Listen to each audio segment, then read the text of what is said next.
Yeah, I'll get you a thumb by lunch. This is We Have Concerns. Hi, Jeff Canada. Hi, Anthony Carboni. Hello, concerned citizens. Anthony, we've been doing the show for a while now. Too long. Shut it down. Yeah, honestly. Honestly, what do we have to say? Have we learned anything? Left? Hey, have we learned anything? I actually think we've gotten dumber. Yeah, does any of this stuff stick with you? I don't think any of this stuff sticks with me. No? Well, I do have a health issue that fucks with my short-term memory, but also, no, I just think I can't be taught. At this point, we're in long-term memory land. That's the thing. That's why I can only remember the first couple episodes we've done. Anyway, we've been doing this for so long and we've gotten to know each other pretty well, but there's, those fundamental questions that sometimes you just don't even ask each other. So I'm going to ask you one now. Okay. That I don't know the answer to. And I feel like, it's one of those things that you should know about somebody. Are you ready? Ready. What's your favorite color? It's a great question.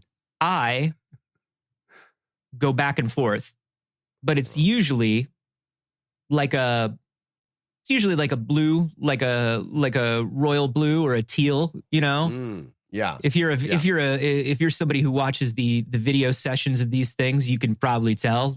Or if you go to our website, you can probably tell. If I default to a color, I default to blue. Yeah. Well, it turns out you're not alone. What about you? Oh, my favorite color is red. Red. Yeah. Okay. Do you know what I'm a red guy. I think I've talked about this before. I went through a phase where I would only wear red and blue. Oh yeah? I went through your real patriotic phase. It was my protagonist phase, I think, when I was a kid. I thought of because cartoon characters, comic book characters, all comic book characters are red and blue because comic book printing sucked back in the day. Yeah. And red and blue were like the two colors that you could really get good separation on. Yeah. And so that just sort of turned into, if you have a main character, even cartoon characters, like they usually dress in red and blue if they're the main character. So I had a red and white striped shirt and blue pants that I wore all the time because I was like, this is the main character. This is how I get my superpower. This is the main character shit right here. Yeah. But I think sidekick. Mm-hmm. Yeah. But I think probably blue came from mostly being a big Superman guy when I was a kid. That. Yeah, blue's awesome. But it's also like a calming color. Yes, it is. The sea, the sky. I get it. It turns out a lot of people. The song, colors. I'm blue. Dabba dee dabba dow. Yeah. Dabba dee dabba da. How would you? It's the color of. You ever look up the lyrics for that song? Oh, they'll type them out for you. They'll type them out. The internet will type out anything for you if it'll get a click. My kids got into that song for a hot minute. Great song. So yes, we memorized those lyrics. Anyway, so a lot of people, it turns out that's the most common favorite colors are blue and green. Huh. Which, was surprising to me. Did you do this whole intro just to call me a basic bitch, dude? Kinda. All right. I mean, fair play. Fair play. But here's a more interesting question, I think. All right. What is your favorite color of food? I don't have one. That's a ridiculous. That's a ridiculous question. Well, I will tell you. If you're asking me about do you have one? Well, I have a favorite color of. If it's this color, I know I'm probably going to like it, and that color is blue. And it has to do with candy and like a smoothie. Mm-hmm. If it's the bluer it is, the more I'm probably gonna like it. Well, blue in America at least, blue has a flavor. That's right. Well, what flavor? If you see something blue, what do you think it's going to taste like? It's going to taste like blue. Like, that's the thing. That's what I always say. It's my favorite flavor is blue. Like, that's the thing, dude. Like, when you're like, what does it taste like? I think blue can sometimes be a little sour or tangy, but blue is blue. Like, blue has a flavor now. Like, that's like every, all candies and sort of sweet treats and all this stuff started as, we would add a color to it because it's an abstraction of a known flavor. Banana candy is yellow. Strawberry candy is red. Apple candy is green because red's already being used for strawberry. But when you ask what is blue, blue is not blueberry. Sometimes they'll call it blue. Sometimes they'll call it blue raspberry. It doesn't taste like raspberry. It tastes like blue. Well, that's the craziest thing is that a lot of people, if you show them something blue, they'll say, oh, that's blue raspberry. Except for the little annoying fact that there's no fucking thing as a blue raspberry. Yeah. That's not a thing that exists. If you have, look, gauging for the different, everybody's different quality of vision, your rods and your cones and all that stuff. Like some people can see a wider range of colors than others. Maybe raspberries do kind of look like like the blue purple. You're just like, yeah, it's all the same. Blue purple raspberry. Listen, blue raspberry, the raspberry is doing no lifting. That's right. It's all blue. The blue is the flavor. Like, I have, now that I'm thinking about this, I'm trying to think if times that I've been in other countries, like, have I bought anything? I'm not like a huge candy person. Yeah. So like, I wouldn't have tried a lot of candy. You know what I mean? So I can't even remember if the blue flavor is a thing the world over. But I know I want to say that the blue flavor happened. You know how, Jeff, we're in the generation where we're planeswalkers. We lived before the internet and we live after the internet. Yeah, we are the last of the planeswalkers. Yeah, we're the planeswalkers. I don't think blue was a flavor before we were kids. Well, it was. No. And we're gonna get into I disagree. I reject your premise. Barely before we were kids. So this is a story on Atlas Obscura, one of our favorite websites. Love Atlas Obscura. Written by Andrew Coletti. And this was... we don't know Andrew Coletti, but we like him too, probably. We probably do. Probably. This was posted on our Discord by Z Synergy Mansfield, one of our favorite posters. My God, the two of you, get a room, the two of you. Jesus. He's great. Stop kissing all the time. So this is the story of blue, and it's fascinating. So we'll start with a little context. In 2010, the Greeks couldn't see blue. I'm not going to get started with that again. We don't need to go there. Don't ever listen to that episode. Don't ever listen to that episode. You can't. I don't think you can. Did we even publish that? Yes. Did we? Okay. Yeah, there was another one we didn't publish for the same reason. So in 2010, Oxford University did an experiment about this, and they asked people in Britain and in Taiwan. They showed them all these different foods and mysterious foods, or not mysterious foods, but more like liquids that had colors. And they asked them what the flavor would be. What do you think the flavor is going to be when you drink that? And the blue liquid, most of the people in Britain said it's going to taste like blue raspberry. Okay. Right? Which isn't a thing. In Taiwan, they said it's probably going to taste like mint.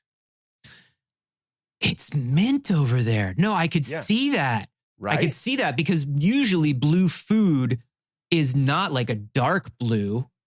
It's like that processed light blue. And so I could see that leaning towards... Yeah, I could see it leaning towards a mint. Right. Yeah. So if I bit into something blue and it tasted mint, I would goddamn lose my mind.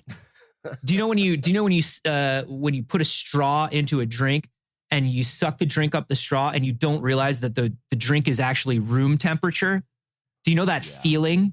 Yeah. It's that weird feeling where it's just like all of a sudden it doesn't feel like the liquid comes into your mouth. It feels like all of a sudden your mouth is full of liquid. You know that feeling? Like, how did this happen? Yeah. That's how I would feel if I bit into something blue and it tasted Right. minty. Except for the fact that oftentimes, blue indicates mint, right? With toothpaste or mouthwash or stuff like that. It's like they're using blue to. Anyway, so blue is actually the rarest color in nature. The truly blue things. Have these people ever looked up? Well, Hey, Jeff. Hey, Jeff. Hey, Jeff. What are they living in the silo?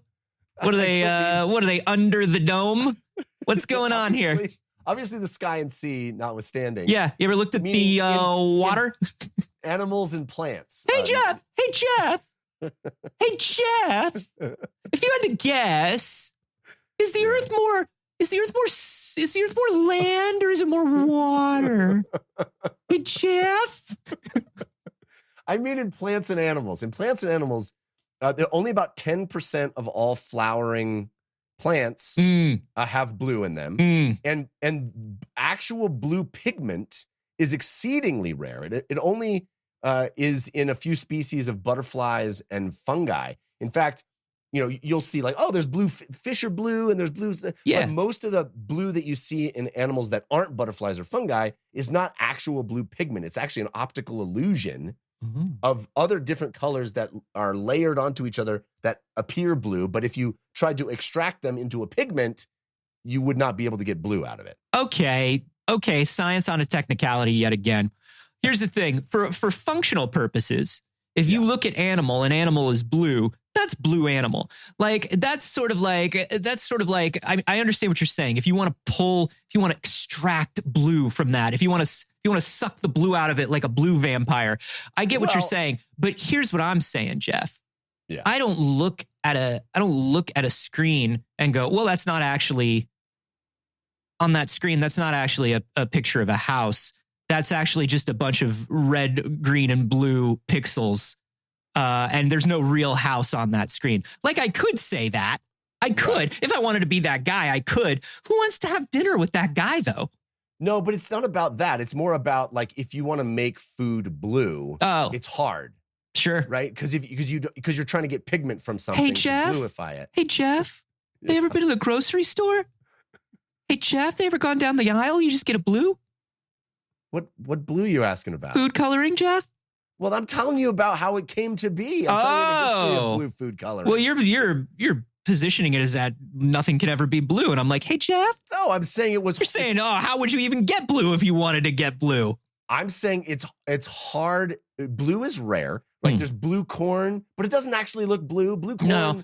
No, I get what you're saying. In the past, the only way to really get blue for pigmenting things was like indigo, and indigo was very rare and expensive. And it's fucking poison. That's why purples and blues were the colors of kings, right? Because they were the only ones that could afford it. We used it to dye our clothes, and there's actually a lot and to do a murder sometimes. And to do a murder. There's a lot of historical record of using blue or using indigo to make blue food, but it turned out it was toxic. Yeah. So that's super bad. There's actually in the 3rd century. Do you know how Henry VIII died? It's very sad. He commissioned the first nerd's rope. He asked the court chefs. He said, make me the tangiest, bluest, raspberryest candy. You know what? If you got to go, that's the way to go. You know what I'm saying? That's if I had to choose. So in the 3rd century, there's this Roman Empire called Elagabalus. Okay. Yeah, from the Fallout TV show. Yeah, Elagabalus. She's the lead of the Fallout TV show, I think. Elagabalus. Anyway, this Roman emperor would have these elaborate dinners where he would serve fish cooked in a bluish sauce to preserve their natural color. So blue was like a big deal in history. There were medieval European banquets where they served this Arab dish with meat in dyed different colors, including blue. Can you imagine taking a Slurpee back to the Roman Empire? It would blow their freaking minds, and by blow their minds, I mean give them a brain freeze. Could you even imagine what a Connecticut Yankee in King Arthur's court you would be? I mean, that's an Evil Dead sequel that I want to see. Dude, you know what I mean? I would love to just show, they're always like, oh my God, show somebody a car, give somebody a slurp of a blue raspberry Slurpee.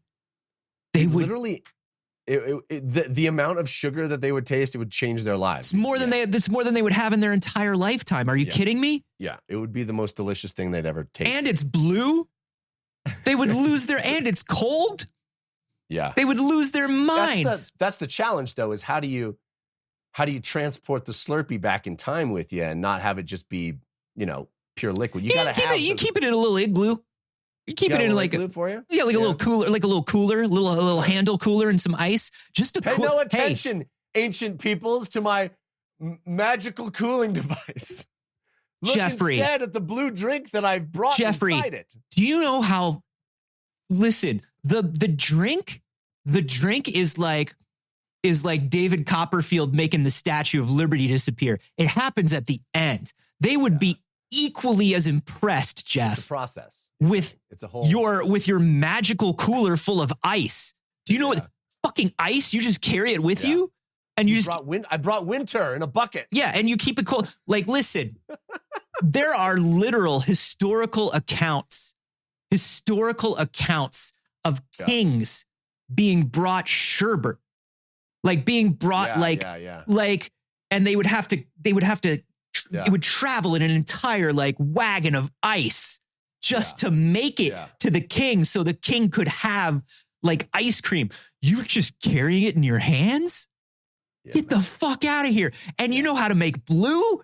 Get the fuck out of here. We really could wow a lot of ancient people. We really could. Yeah. So there are other pigments that were used in the 14th century. There's this thing called orchil, which is derived from a lichen, also poisonous, but it was referenced in the very first known English cookbook called Forme of Curry. Okay. What was the first one that we had that wasn't poison? Well, it took a minute. And this is why blue food is because you just went from the Roman Empire to the 14th century, and we're still eating poison. We're still eating poison just to get a little blue food. God. It's not until 1856 that a British chemist named William Perkin accidentally created a purple dye while attempting to synthesize quinine. I don't know what quinine is. Quinine. Oh, they used to use that as a medicine. Quinine. He was trying to synthesize it from coal. An anti-malarial drug. Yeah. That's what that is. Yeah. Anyway, so he's trying to synthesize that from coal. He accidentally creates this purple dye, and that is the beginning of chemical dyes. 1856. This dude's like, hey, I figured it out. All these other chemists are like, we can make dyes. We can make chemical dyes.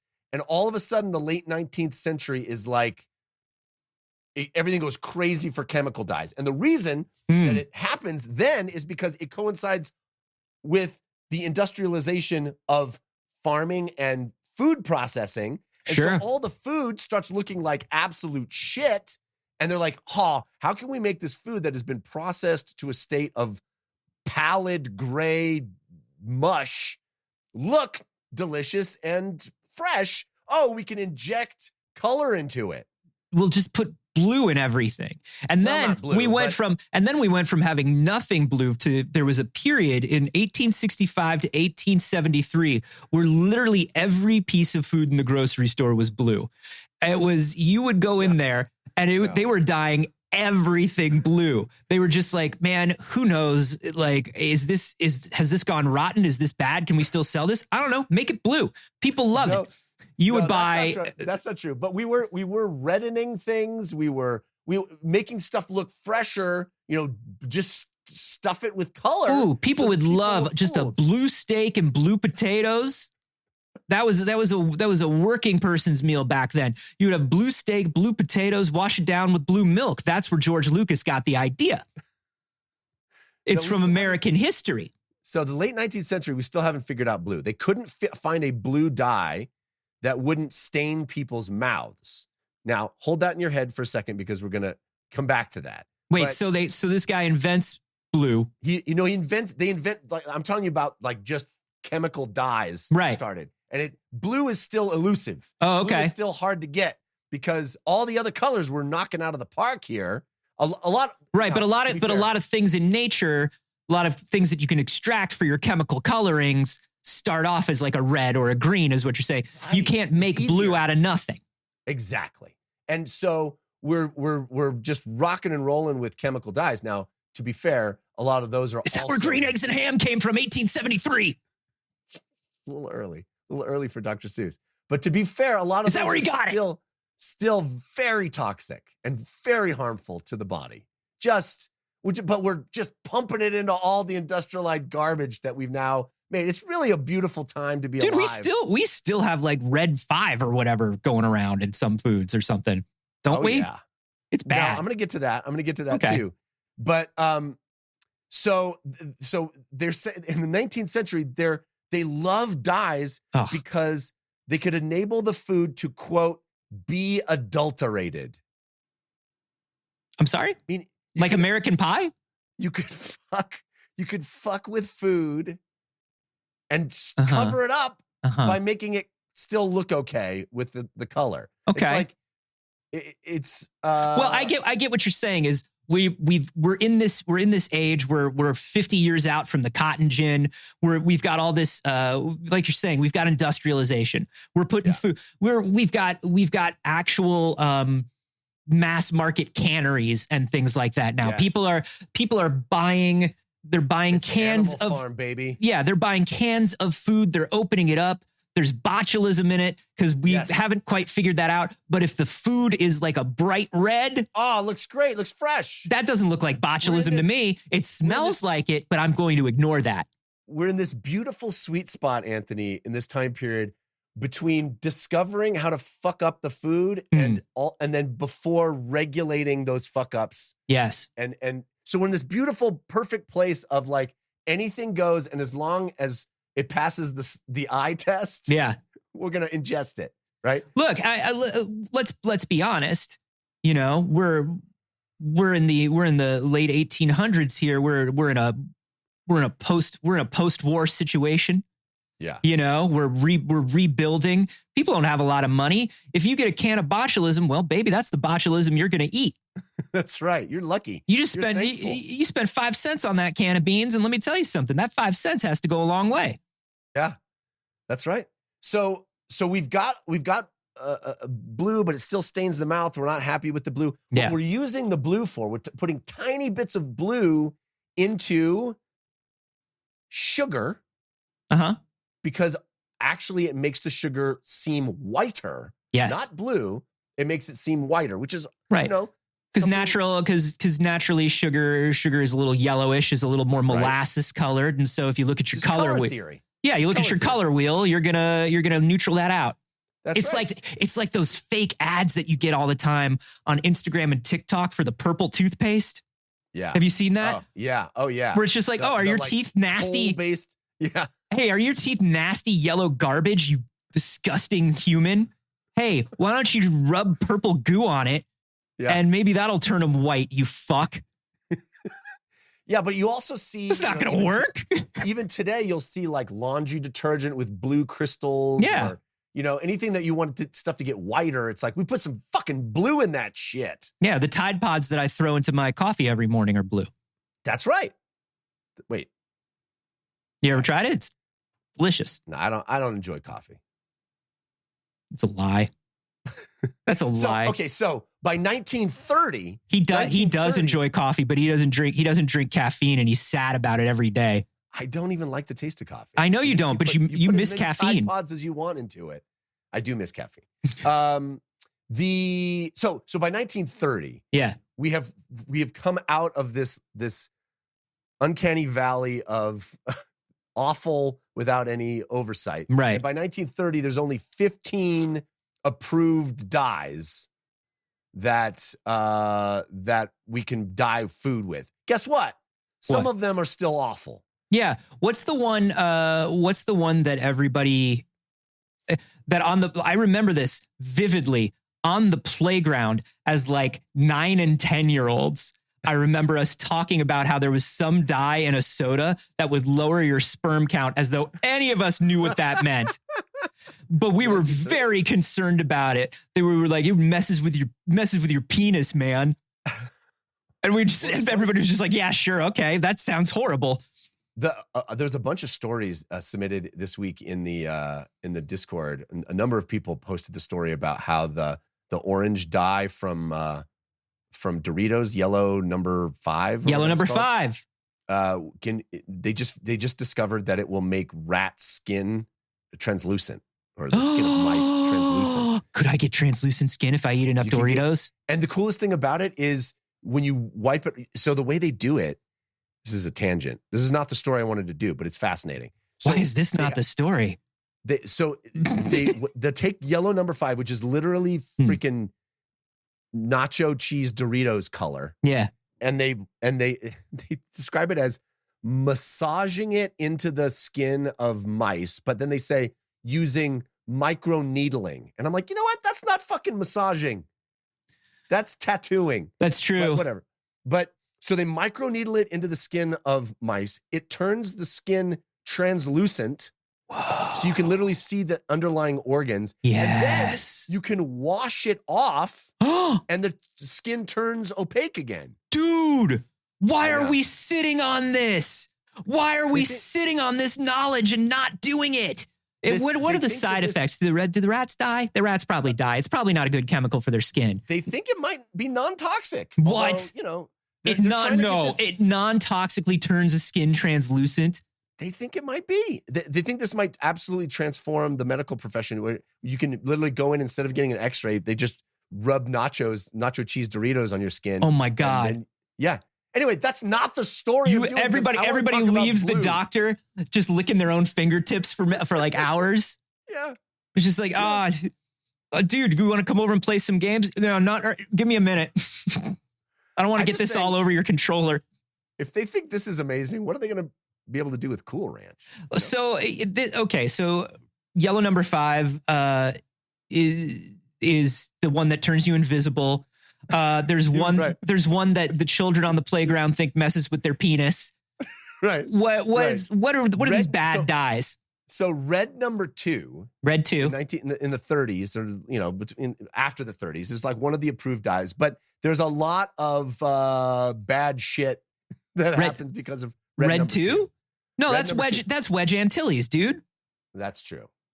Red 2. Red leader.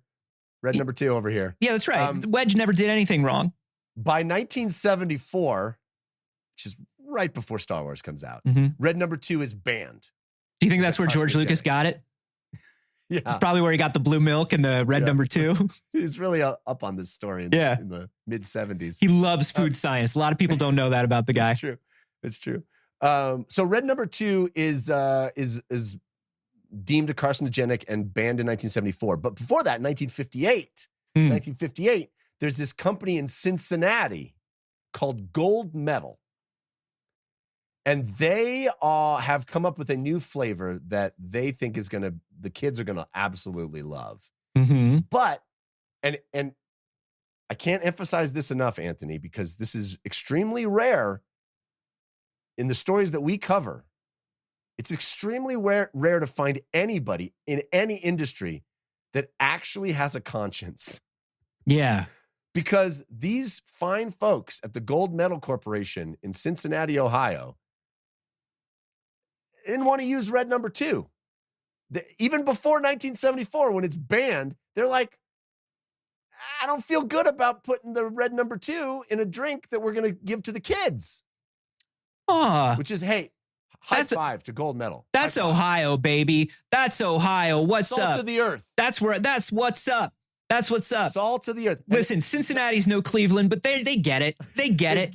They get it. Do you know that Gold Medal is actually, here's some Ohio for you. Gold Medal's still around. They make like a lot of the concession stuff. Like when you go to, that's right. When you go to like to see a sport, Yes. And you get a corn dog from a sport, you're probably eating a gold medal corn dog. Gold medal corn dog. Well, they came up with this raspberry flavor in 1958, and they're like, we're not putting the red number 2 in this. We're not going to poison the kids. No. You know what we're going to do? We're going to use Brilliant Blue, which is one of the 15 approved dyes, and we're going to call it Blue Raspberry. They invented blue raspberry. Blue raspberries from Ohio. They invented it. Blue It's raspberry, completely another arbitrary. Ohio innovation. Utterly arbitrary. A complete contrivance. Birthplace of Superman, birthplace of blue raspberry. That's right, baby. And so now, like, literally, Oxford scientists are like asking people in Britain, what does that blue drink probably taste like? And they're like, well, it's blue raspberry. And it's like, because of the company in Ohio that invented blue raspberry. Blue raspberry. Now, okay. Because they didn't want to use red dye. Raspberries are red. They should have. Raspberries are red. Violets are blue. Don't eat this shit. It's red number 2. Now, Jeff. What? They're using Brilliant Blue. They're making the blue raspberry flavor, which, as we said, doesn't taste like anything. It tastes blue. I love that once again, we as gentlemen scientists came to the right conclusion. What is Brilliant Blue made out of? How did blue become all of a sudden common enough to use? How did we get there? Because I feel like we skipped that part. Okay, there is this thing called pea flour, PEA flour. Yeah. Mm-hmm. And that is safe for human consumption. Great. And it is used in Brilliant Blue. Now, one of the things, now remember when I said, hold on to this for a second. So one of the things that in the late 19th century, they were frustrated by, the geniuses in Ohio at Gold Medal were like, hey, this Brilliant Blue stains the mouth of kids. Yeah. They're gonna love it. That's what I said. When you said we couldn't find a dye that stains the mouth of kids, the first thing I was going to say is, did we not invent marketing yet? Yes, we hadn't invented marketing yet. Dude, you don't solve, because I was like, blue still turns your mouth blue. Nobody ever solved that problem. It just became like, look at this wild the bug candy. into a feature. The bug is a feature. Yeah, it's just, hey, look at this wild candy. It's so blue raspberry. It turns your mouth blue, and adults won't get it. Adults think it's stupid, and they don't know how cool it is to be an idiot. That's right. Can you handle it, kids? Can you handle the blue raspberry? Geniuses. Yeah. Geniuses at the Gold Medal Corporation. Damn. And it completely took off, as you were well aware, because everything we know about blue raspberry is ubiquitous. Again, the color blue, most people are like, oh, that probably tastes like blue raspberry. Except that blue raspberry isn't the thing. God, listen up. Ohio, if you would just get your fucking politics back in line, I could be proud to be from you again. There's so much cool shit. We did so much. Ohio, hey, Jeff. Yeah. Why don't you go ahead and thank Ohio? Thanks, Ohio. Hey, Jeff. Yeah. You're welcome.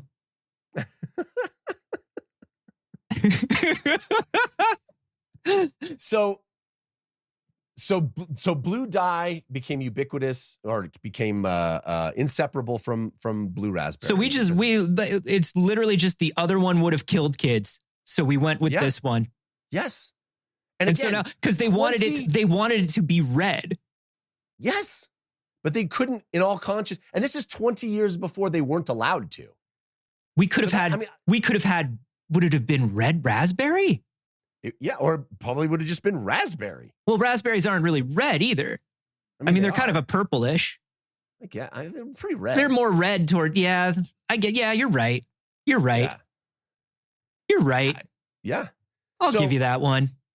So, again, because of the rarity of blue and the fact that it doesn't really exist in food naturally, like, tomatoes are red, violets are blue, is green. we see a color and we associate it with food we already eat. And because there really isn't any naturally occurring blue thing that we eat. I mean, even blueberries aren't blue. Yeah. Right. They don't read as like that brilliant aqua blue. So it was able to be defined externally. We could define what blue tastes like. And that's why we have this sort of weird association with blue. And if you have blue, you know, everyone in South America bites into a blue candy, and they're like, this doesn't taste anything like corn. Exactly. They're just like, this is so weird. Well, you know, there's anecdotes about people sort of being obsessed with blue foods. Even Alfred Hitchcock, evidently in the 60s, would have these dinners where he would invite people over, and everything would be blue.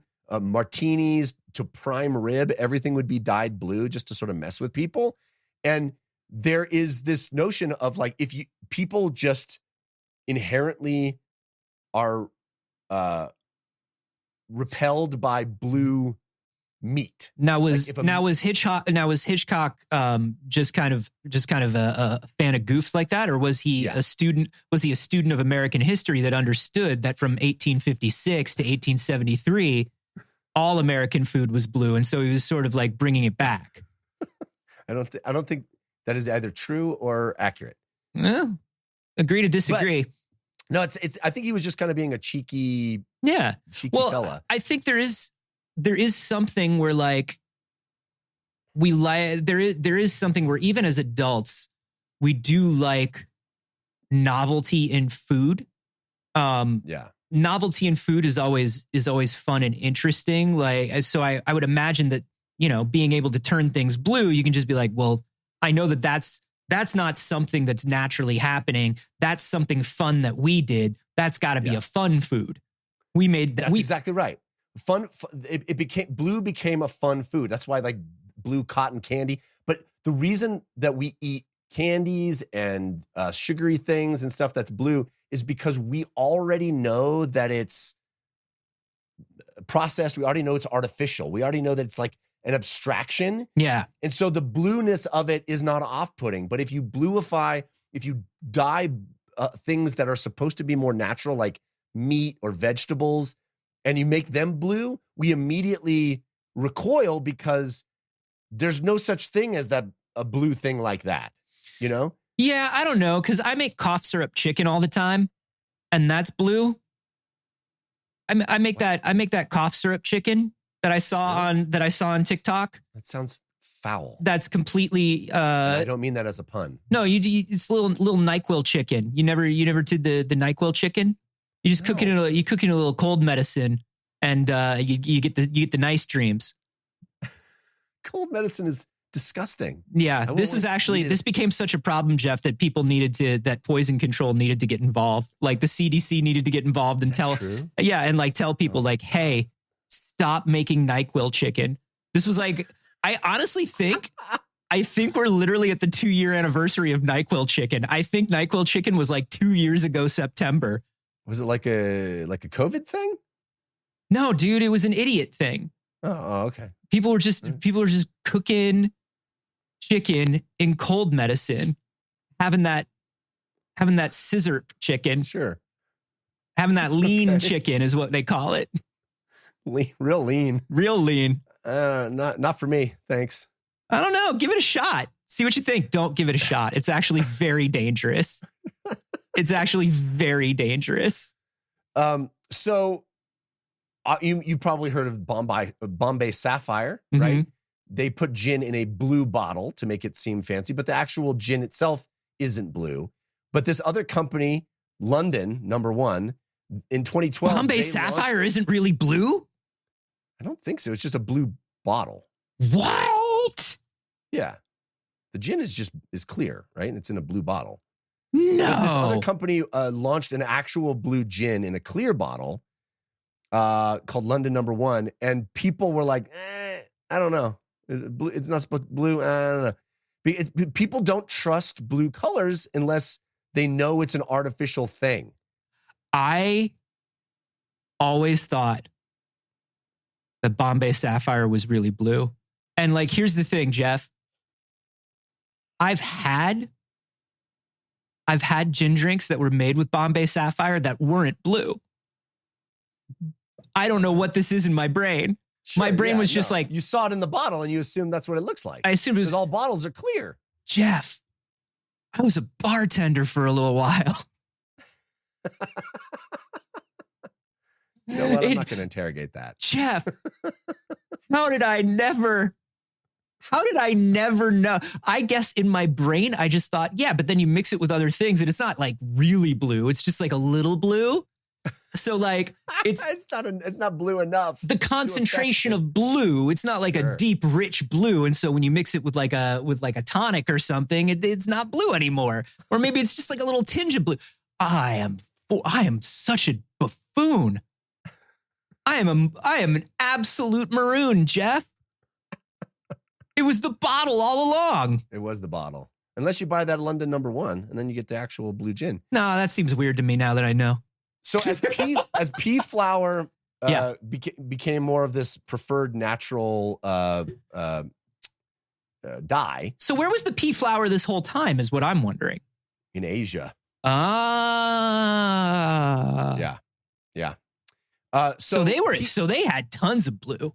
They were all over it. They were all over it. And we were just like, and we're just sitting there with our same as always, Eurocentric history. And we're just like, man, isn't it? It's impossible to make anything blue. Meanwhile, just dying from indica. Yeah.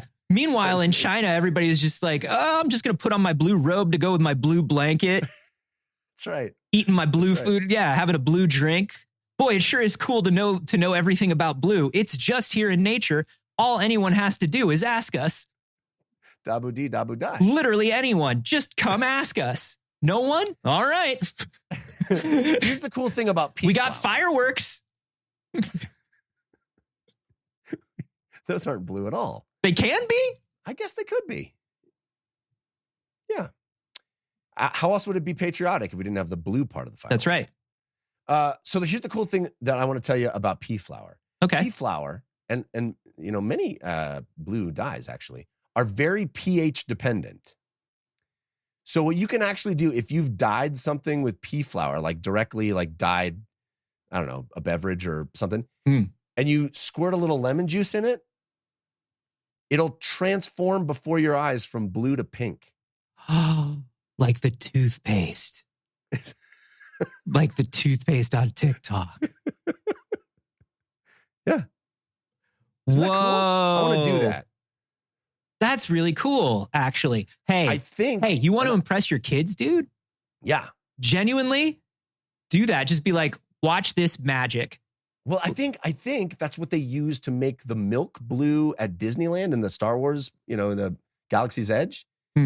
So I think if you smuggled in like a real smuggler, like a real Han Solo type, if you smuggled in some lemon wedges, you could wow everybody. They call them lemon Antilles in Star Wars land. You are the expert. I'm not going to question that. If you order the blue milk, you squeeze a little lemon in it, you could wow everybody, including Interesting. I wonder if that's true. I don't know. Somebody needs to just try that and let us know. If they're using the Disneyland, you got to try that. They're using the brilliant blue. Yeah. Wow. Do you know what this reminds me of? For some reason, the story of this and Alfred Hitchcock's Dinner Party and all this stuff. Do you remember when the miracle berries were everywhere? Miracle berry? Oh, you mean a sigh? No, the miracle berries you can still order them. It's these berries that you eat, and for 10 minutes afterwards, after you eat them, everything you tastes sweet. Yes, I do remember that. Yes, and people were like, it though. Oh, I did. Try it? Yeah. Did it work? We did them on an episode of Hard Science a million years ago.